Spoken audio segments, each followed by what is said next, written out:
Hello again YouTube, and welcome to the completed Trek Domane 4.5 restoration project. Let me just take a minute so you can take in just how good this has come out.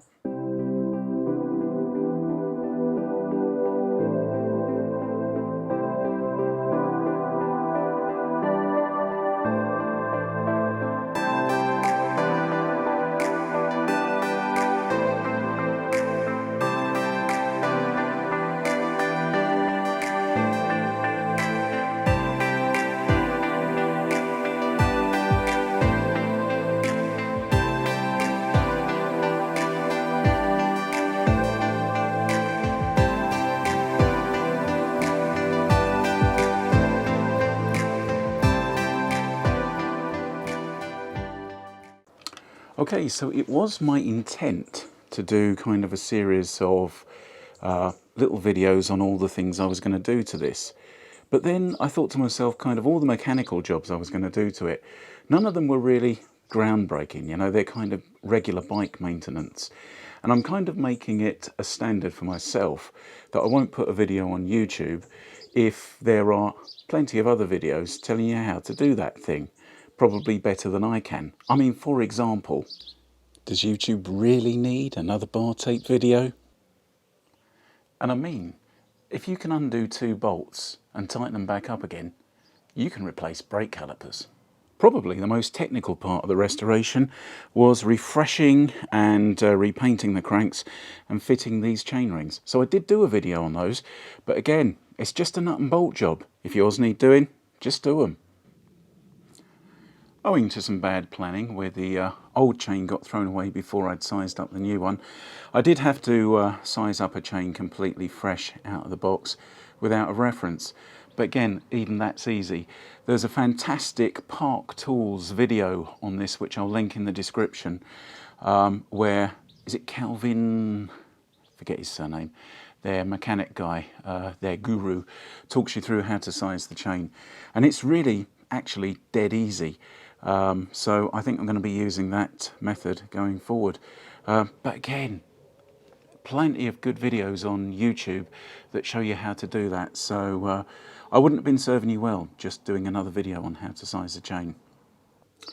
So I tried not to bore you with the details and thought I'd just give you kind of the overview when I'd finished the project. That seemed to make a lot more sense. So let me talk you through front to back what I've done. Okay, starting at the front of the bike, we've got lovely new bar tape. So this is just an RSP white bar tape, but it's wrapped over another wrap of Deda Elementi, which is quite thin bar tape. And I like that double wrap because I've got quite big chunky hands, and I find that's a lot more comfortable for me to hold than a thinner bar, just a personal preference. Coming back slightly further down the bike, we've got lovely new headset spacers. Now the headset spacers are red. Yes, that's not a problem with the camera. I chose red headset spacers to go with my American Classic 420 Aero wheels, which have got lovely red anodized hubs. Didn't use those wheels, and I'll tell you about those in a minute, but the headset spacers stuck, and you know what, I don't mind that little flash of colour on the bike, and I can always swap these out. I don't think I'd get white ones again, because I don't think you can get white anodized. You can only get sort of anodized colours, so it would have to be black or clear alloy or something like that, but for the time being, these will stay. One thing that I have done is recabled the whole bike.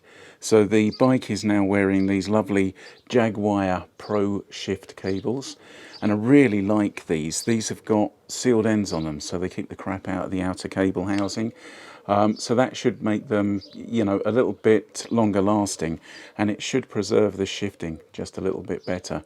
Now, whilst we're talking about shifting, I think the combination of completely cleaning every component, new chain on there, new chain wheels, which I'm going to talk about in a minute, and ultrasonic cleaned cassette, plus the new cables, and just taking the opportunity to adjust everything properly.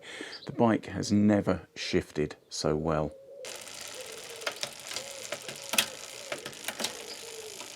And especially with this front mech, previously I'd replaced that front mech twice because I just couldn't get the thing to shift properly. You know, it always felt stiff, it always felt heavy. But now it feels as light as I remember it being when the bike was new, and it's definitely as light as something like my Planet X Pro Carbon Evo, which is a brand new bike with a brand new factory setup on it. So I'm really, really happy with that. The frame itself has had a complete, thorough strip down and detail. So I did that in another video, which I'll link up there somewhere. And basically that's been absolutely thoroughly cleaned. It's been clay barred to pull all the contaminants out of the paint. It's been polished with auto glim polish, and then finally I've coated it with Mother's CMX ceramic coating, which should just preserve the shine a little bit longer, but more importantly it should make the dirt come off more easily when I do need to clean this. So I'm very happy with that. One thing I did whilst I was cleaning the frame was I was going to take off my old race numbers that are sticking on there. And I've got the last Ironman race number on there that I did, which was Exmoor 70.3, or Wimbleball, call it what you will. And I started to peel it off, and then I thought, do you know what, it's part of the bike's history, and it's not offensive, and I don't mind it at all. So the race numbers have stuck, because they really are just something that I don't mind on the frame, to be honest with you. So, working backwards, we've talked about bar tape, we've talked about spacers, we've talked about detailing the frame. Those chain wheels. Now, those chain wheels are a good example of how scary it can be when you embark on the restoration of a bike. Because this bike is 8 years old, which, you know, this particular model I don't think is in Trek's lineup anymore in this particular form. And of course those chain wheels, you can't get those chain wheels anymore.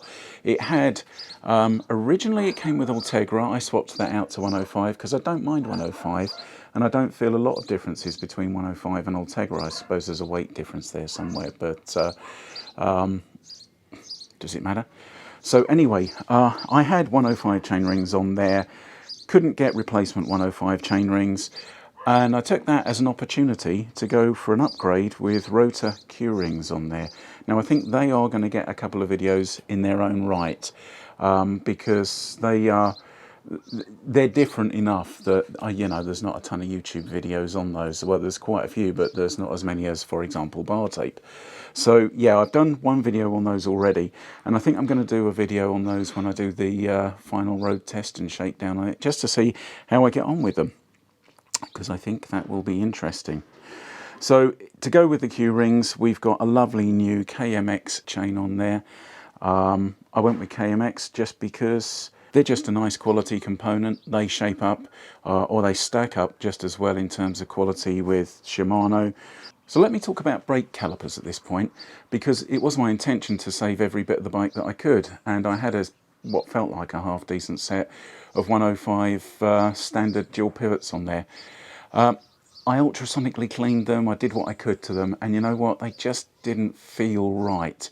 So I bit the bullet and I bought these lovely new 105 R7000 calipers. I really like these. I've got these on the Planet X Pro Carbon Evo. I've got the full 105 R7000 group set on there, and I really, really rate it. So these calipers were a no-brainer. They were just under 70 quid delivered. Now when you think, if you were going to buy sort of original equipment, Shimano brake pads for your bike, then you could easily spend, I guess, 25 quid or something like that. So it seemed sensible. You know, the old ones were 8 years old. I've had a lot of life out of them, and yeah, I wanted to do this right. So we have got some lovely new brake calipers on here, and they feel fantastic. So what else? In addition to ultrasonically cleaning the cassette and the brake calipers, which I then chose not to use, I ultrasonically cleaned my bottle cages as well, and they came up beautifully.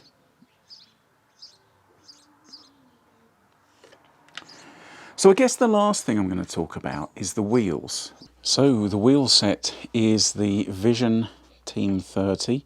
These wheels actually came with my Planet X Pro Carbon Evo, and they're not an incredibly expensive wheel set. I mean, these are only about 150 quid, and they are heavier than the American Classic 420 Aero 3s, but I'm not that stressed about it, to be honest with you. I'd rather go for reliability over lightness.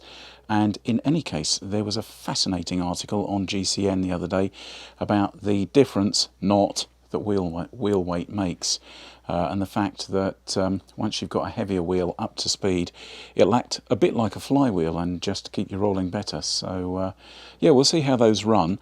I might in time replace them with a slightly better wheel set.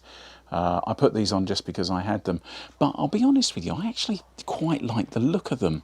I think that they work really well with the overall colour scheme of the bike. So let me talk to you about the reason that I didn't use the American Classics. There were two reasons. Firstly, on the back wheel, the hub is completely shot. So the free hub on these American Classics comes with kind of a steel insert that's meant to stop the chain rings biting into the free hub body and destroying it, like we're all probably familiar with. The only trouble is that on these wheels, when I took the cassette off to clean it, the little steel inserts have all broken up quite badly, and I can't seem to get replacements for those.